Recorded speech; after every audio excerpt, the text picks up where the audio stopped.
time to bring in our guest for today's podcast. Now, we thought to ourselves, we've had a legend of the club. We've had, of course, the owner of the club. We've had a couple of the players on. We had an assistant coach.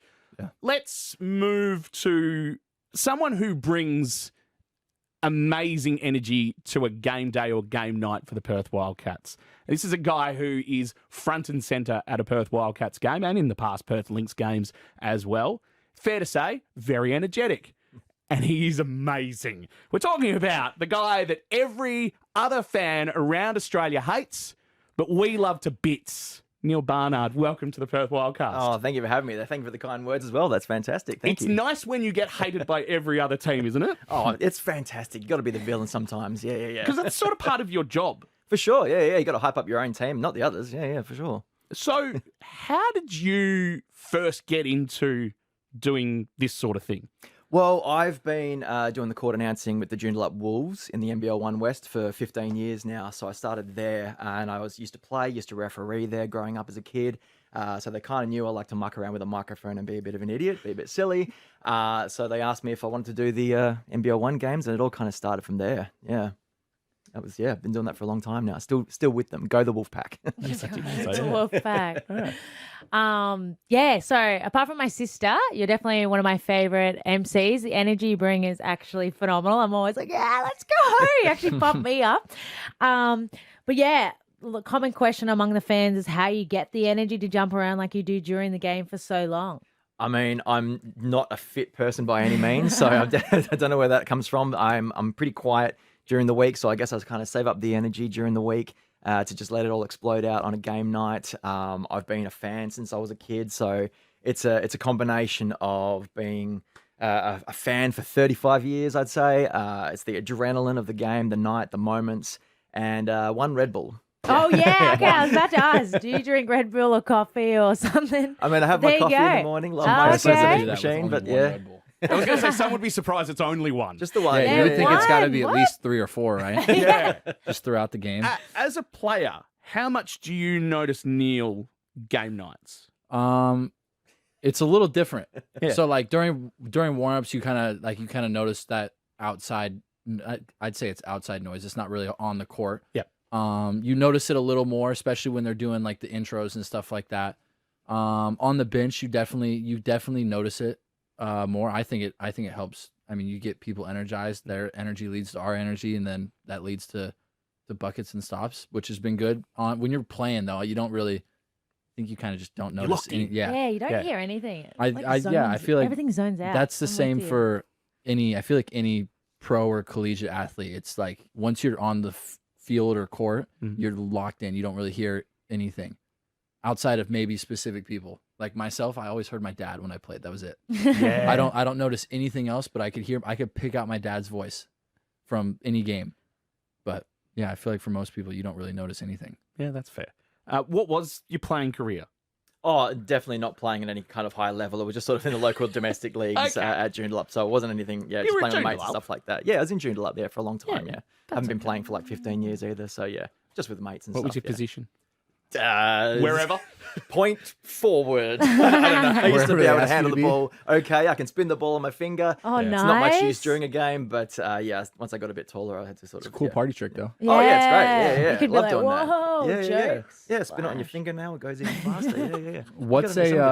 What's a game day look like for you? Like almost a day in the life. Sure.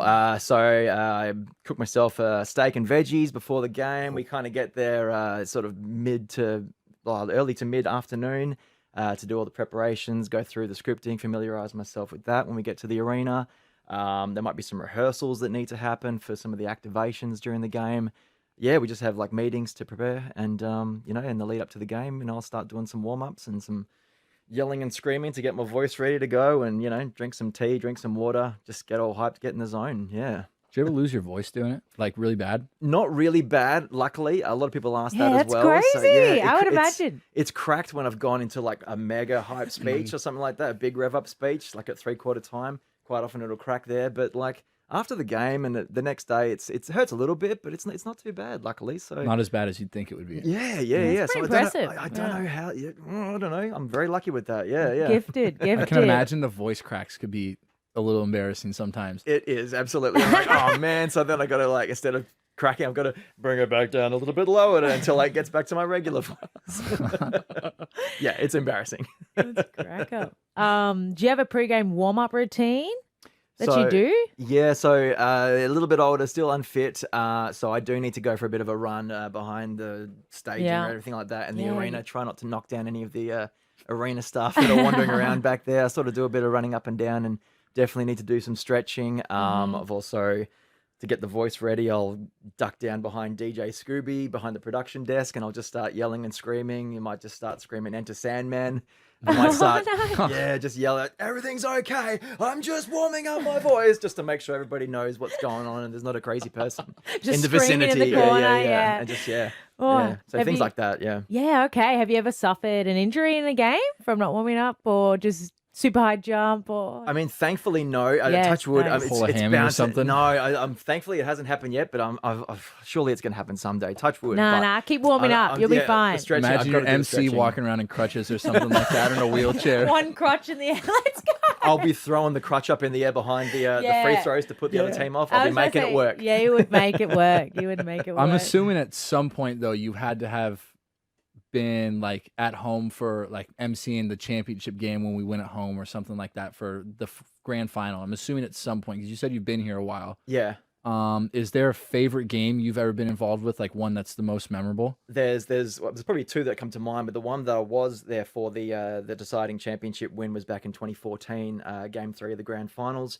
It was an 11 a.m. tip-off against Yeah. Adelaide, and we had to get there Gross. at like 6 something. Wildcat staff probably at a ridiculous hour even before then and setting it up, but it was just getting there early in the morning and starting a game at 11 was just so odd, but smashed Adelaide, got the championship, and it was a great day then. Other game is probably, before I even started being the main announcer, 2013, I think, there was a Legends game that the Wildcats put on at the arena that had guys like Mike Ellis, Ricky Grace, James Crawford, Cal Bruton, Andrew Vlahov, all these guys come in. And that was my first kind of full game that I got to actually announce, which was amazing. Like James Crawford had a couple of dunks at his age, came in at the Legends game and still did a couple of dunks, which was incredible. And being a fan for such a long time and doing that as my first game, just so, yeah, beautiful memory. What's the first game you remember, like watching at, say, like a Wildcats game, like at the entertainment centre back in the day? I mean, when we got to see some games at the entertainment centre back in the day, I mean, I can remember watching the 1990 grand final on TV, and it would cut back to the Ellis family watching the game at home and everything, and interviewing them. So those sort of memories come to mind. I mean, I can remember the 1991 grand final, the 1995 grand final, game 3 that we won. I was there for that. Yep. Had a great view of James Crawford's like windmill slam dunk. So games like that. The 93 grand final, game 3 that we lost to Melbourne. Yeah. Heartbreaking, and the fans were livid that we lost that game. We don't So talk about yeah. that. We'll No, edit it out of the podcast. moving on. That's right. It's just, many highlights of being at the games when I was a kid and now obviously as well. Yeah, how good. Now you're living it out, commentating. It's so good. Okay, what's the most embarrassing thing that's happened to you while you've announced a game? Okay, so there was time to time we have sponsors that for like game night sponsors. So there's a different T-shirt that I might have to wear during the game that's a different color to red. Like I try and make sure I have the red shoes, the red shirt, and everything like that. There was one game that it was a blue, like a light blue T-shirt that I had to wear. So I'm like, I still want to rep the red, so I brought some red pants to wear. Now I'm running around a lot during the games, and I don't pay attention to my pants during the game. But after every game, I sweat my pants every single game. I And can someone believe it. Yeah, absolutely, a lot of yeah. energy. Come on, yeah. So I hadn't noticed this, but wearing that one game when I wore the red pants, only one game, one of the Wildcat staff came up to me afterwards and say, "Hey, don't wear the red pants anymore. It looks like you've had a big accident." so there, I hadn't even noticed. Like, yep. All right, noted. Did So anybody it's say been anything after? just them, but I'm sure it was very noticeable from afar. Yeah, but I didn't notice until I actually looked down and said, "Okay, yep, dark pants forever now." It'd be funny if Lesson somebody got like a learned. video of that and posted it on social media or something like that. I mean, like, what's this guy doing?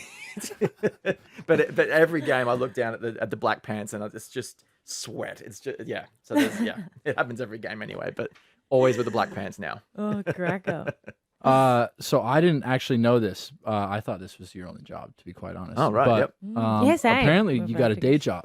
I do have a day job, yes. So something in education is what I'm hearing, but not 100% sure. Do you want to share Sure, that? yeah. So I work at a school. I'm actually an Auslan interpreter at a school, working with deaf and hard of hearing kids. So I'm Oh, a sign wow. language interpreter in the classroom for them. I'm still fairly new, a handful of years into that job.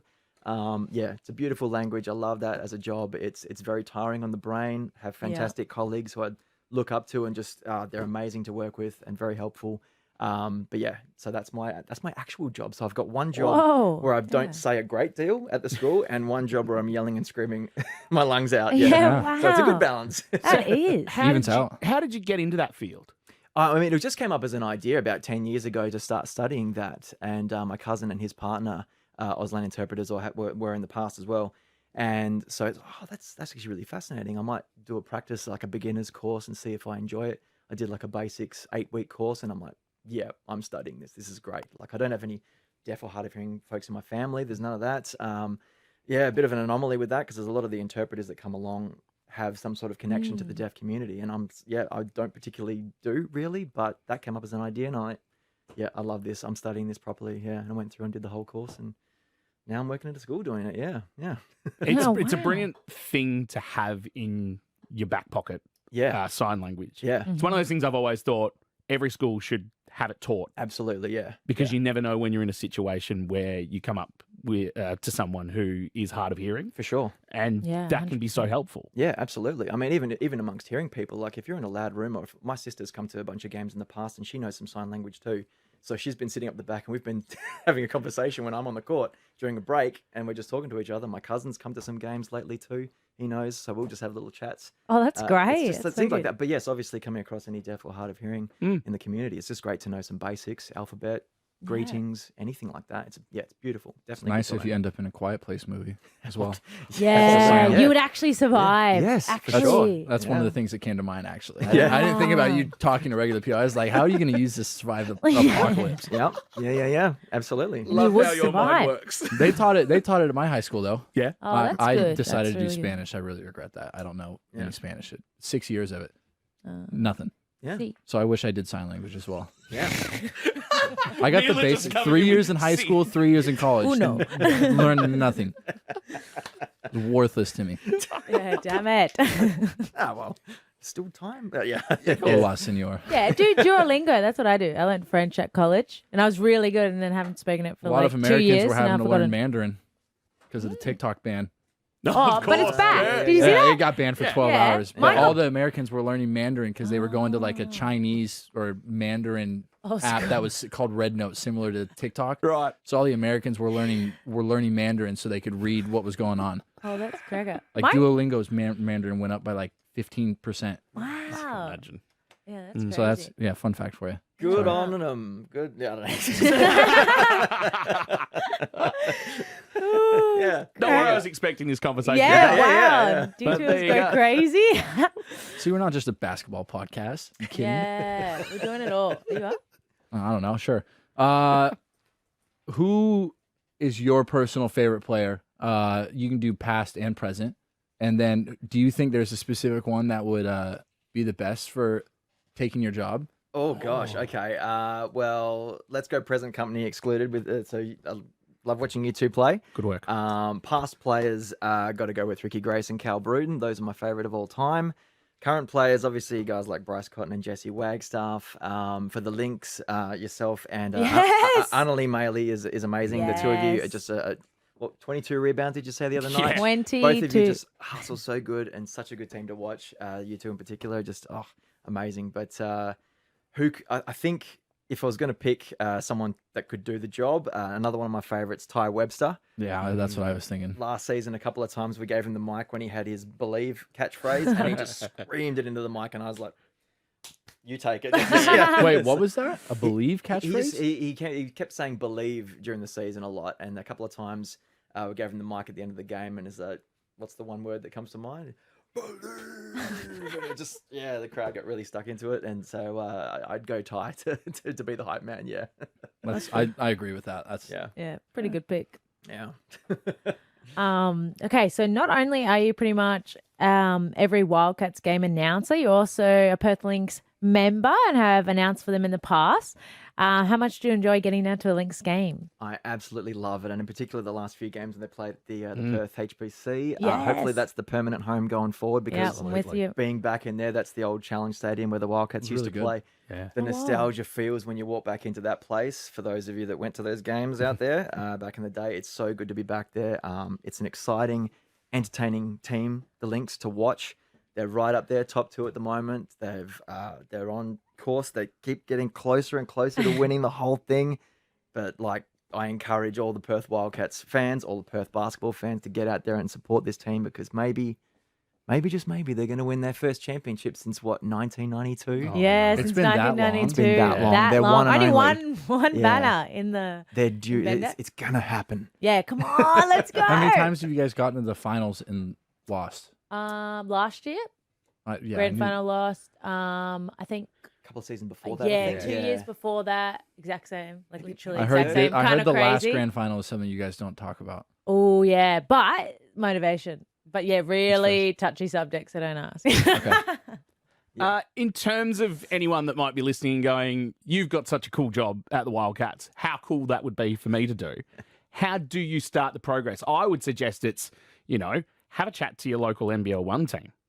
Yeah, I'd say so. Yeah, and I mean, I'm just a bit of an idiot in general, like hamming it up in front of the camera kind of thing. Yeah. So hopefully you've got a bit of that character about you, Yep. a bit of that inside you to bring out and turn up to 11 on a game night, because that's basically me turned up to 11 on a game night. Yeah. So you're channeling that sort of thing, bringing that out of you. So get in touch with NBL 1 teams and maybe shadow someone who's doing it at the moment, potentially, and just sort of get some ideas about how they do it and what you can bring yourself. So I'd say something like that as a starter for sure. Yeah. We threw it to Instagram and asked a few people to put some questions forward. Ooh, And yeah. so these two are now While we're feverishly looking- checking. Yeah. Right, But yeah. while we're Yeah. looking, While you're I was looking- going to say, I do think it's funny how you're able to do what you do in front of like 15,000 fans. But like we talked earlier, you're like, if I have to talk to a room of like 100 people or 50 people, it's way harder than just doing what I'm doing currently. It's such a Really? bizarre thing. I don't know if it's a weird sort of introverted kind of thing, but yeah, definitely when the focus is all on you and whoever you may be interviewing on stage in a small crowd, it's much more nerve-wracking. Like even here today, it's like there's only a few of us here, but I'm much more nervous than being in front of like that many fans out in an arena. It's so strange. It's yeah. the eyeballing, I reckon. Yeah, I think so. Yeah, That with you the- can actually see everyone individually. Where Yeah. in the situation that you're in, yes, obviously a lot of people have their eyes on what's going on in the game. Yeah. But there's times where you're the centre of attention, but you can't necessarily see everyone. Sure, that's They right. Look Yeah, like yeah, a bit of just a mush of people. yeah. I think, and like you're saying, like with people focusing on the game, that's where the focus really is as well. So I kind of just get to do my own thing and be in my own world a little bit, running around being an idiot. So It's got to help too that sometimes when you do have to look at somebody, it's usually just a camera. I feel like. yeah, Like yeah. you kind of just stare at a camera. You don't feel like there's a bunch of eyes looking at you, even though everybody's staring at you probably on the big screen. Yeah, I mean, that even just to a camera as well, it's a bit more nerve-wracking than just being out in the open like that, because I've just got to have that one, the focus right in front of The me. one Yeah, guy just, yeah, behind the camera holding it. pretty much, yeah. So it's I don't know if it's something like feeding off the energy of the crowd, if that's part of it as well. If you're one camera where it's like, I'm not getting anything from this camera, I don't know if that's part of it too, but it's very strange, to be so comfortable in that many people and not so much in a smaller group. Yeah, it's really weird. Yeah. Instagram. We're on Perth Wildcats on Instagram. Let's fire them off. All right. Okay, I'm really curious about this too. What are your average steps or calories burned during a game? Do you know this? I don't, unfortunately. I don't wear like a thing to. Oh, you need to wear like an Apple Watch or I Whoop don't- or something. I haven't gotten onto that We need to technology get you yet. one for one of the next Yeah, games coming literally. up. I've got a spare one. You can wear mine. You I'll gotta bring get it the- you gotta tomorrow. get the Whoop. I just, The Whoop. Yeah. What? A The Whoop. You can What's track a your Whoop? sleep. It Dude. tracks your sleep and like your physical activity and all that. It'll that tell fancy you you're stuff. Sounds fatigued made up. midway. Yeah. Yeah, I can check It'll my tell you Whoop, you're fatigued at the end of the first quarter. I was gonna say, it'll say rest, needed rest. Is it a noise thing as well? Like, oh, the crowd's not loud enough. My Whoop is telling me you're not loud enough, Perth. Neil, for one of the two people that aren't in their 20s that know all this sort of stuff, it's a bit newer technology. The people Oh, probably yeah, think yeah. we're talking about Us something old random. people, we're like, what? I don't know. Yeah, but I haven't done anything like I keep meaning to like I've got to weigh myself before and Oh, after a game and see yeah. what I lose. Even if just like anything. sweat. Yeah, like Yeah, I've never that's gotten around to it. doing that, but maybe someday. But yeah, I don't know. Yeah, I reckon. Yeah, It all goes to the pants. 5,000 Yeah. calories or something. That we've learned.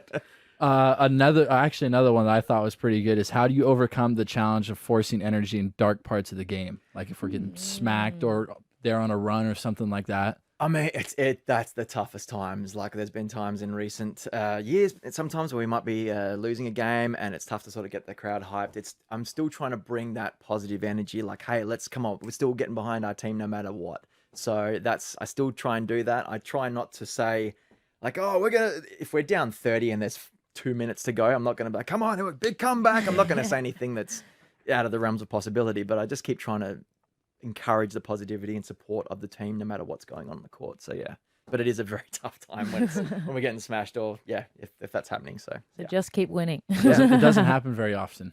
No, that's So you don't have to correct. deal So with it. very fortunate that it doesn't happen a great deal. So yeah.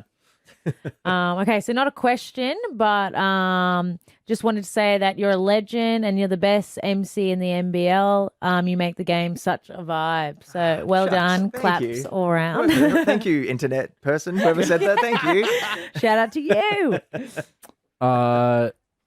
What is the secret to being a good courtside announcer? I think you just got to not be afraid to look like a goose out there as well. There's a big part of that as well. There's a lot of things that I've channeled into what I put out there. Like I said, I used to ref, so I've got somewhat across the rules, so I can communicate that if need be. Like being a bit of an idiot in front of a camera, so that kind of personality's got to come out. I've watched a lot of like comedy and theater and improv and talk shows and just theater, like all these things that you can pick. And pro wrestling, big pro wrestling fan, WWE fan. So there's a lot of that, the way they talk and the way they hype and what words they say and when and the timings of everything. There's a lot of that goes into that. So that's just all been channeled into this one very niche role that I've got, that I'm very lucky to have and very fortunate and thankful to have.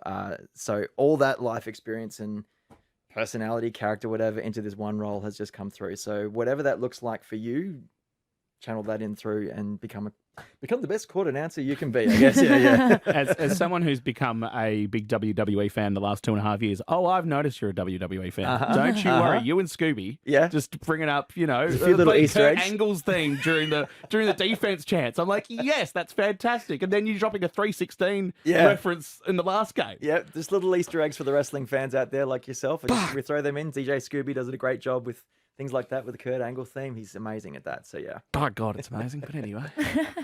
So we got the wrestling. You guys got your hoop. What's it called? Zoop. Whoop. Oh, Whoop. whoop. So I've already forgotten the damn thing. Yeah. So we've got wrestling. You've got whoop. We're going to talk Royal Rumble after this. Don't worry. Absolutely. Yeah. Did you ever think you were going to get into like court announcing, or like what did you think when you were a kid? Like, I want to grow up and be whatever. Oh, I mean, when you're a kid, like when you're a young kid, you dream about being a basketball player. Yeah, but right, so that's was the dream as a kid. But when you grow up, I never thought being an announcer was a thing. Like I said, a very niche role. Yeah, so 100%. as I got closer to actually doing that role, it's kind of like, well, I'm not a professional basketball player, but I'm very near this team. Yeah. So it's like it's like a dream adjacent that's come true. Yeah, let's go. But it's become a dream job, and it's absolutely my favorite thing that I get to do. So, and that's what I put out there. Yeah, well, you do a good job. Thank you. That's for sure.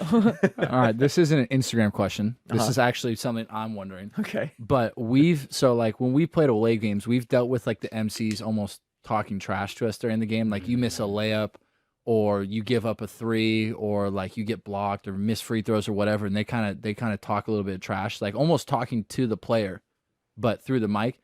Is that something you do? I haven't noticed it, but has there ever been a time where you kind of like, guy misses 2 clutch free throws and you're like, oh, he sucks?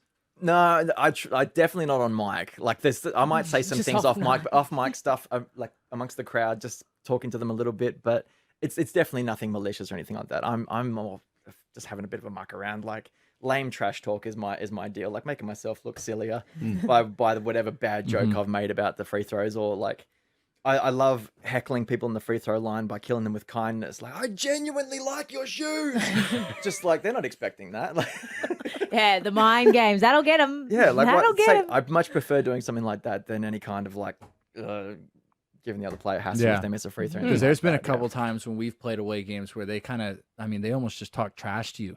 Right. Like if you're playing, you don't really notice it, but like there's been times where I'm out and a guy misses a shot or gets blocked or whatever, and the MC is like on the mic saying stuff to him. Yeah. Which I just thought was crazy, but I didn't know if you do that, or if that's your thing, or It's not. I wouldn't have thought that's something that you are allowed to do, really. But like, you got to hype up the crowd one way or another. So I'm more focused on like hyping us up rather than putting the other team down, kind of thing. I might talk a bit of pro wrestling kind of rev up speech as part of it, but it's not necessarily like get stuff to the other team or whatever, like putting them down. But it's more focused on hyping us up, really. In the crowd, Sometimes it's the things you don't say that are worse than what you do say on microphone. And I Yeah. feel like that's more your thing. Like you're, like you say, you're more a kindness sort of person. Sure. It's very rare that I've heard you put someone down. Right. I don't think I've ever heard it, actually. Yeah. You might do it with sound effects through Scooby or something like that, but Yeah, I You mean, yourself. if the crowd starts chanting airball at another player, I'm not going to join in, but I'm going to be like, thumbs up to you guys. Yeah, exactly. Yeah, Good job, guys. the microphone people, they're never like, oh, like he sucks. But there'll be time like if the crowd chants airball, they're like, oh, he airballed. They're like, they'll put it into the mic though and kind of, I guess, antagonize the crowd to Like get going. instigate If it. that makes sense. Yeah, They're again, not like just yeah. being jerks to the player, but of they course. kind of just say words that instigate the crowd to get going and that kind of thing. Yeah, and I'll probably do an element of that. I'd say, yeah. I feel like you kind of have to though. A little Exactly. Yeah. You got to find a way to get them hyped. Like, and games on the line. We got to win this thing. That's the main thing. Got to be entertaining. Got to put on a show and everything, of course. But bottom line, we got a game to win. Yeah. Yeah. no doubt you're entertaining, and it's definitely one of the best things of going to a Wildcats game outside of watching the game is you looking like a goose. Thank you. On the very court, much. around the court, running up everywhere. It is so much fun to watch. And every time that I bring someone with me to the games, they always comment about, who is that guy? He's insane. He's incredible. How does he not stop? It's amazing.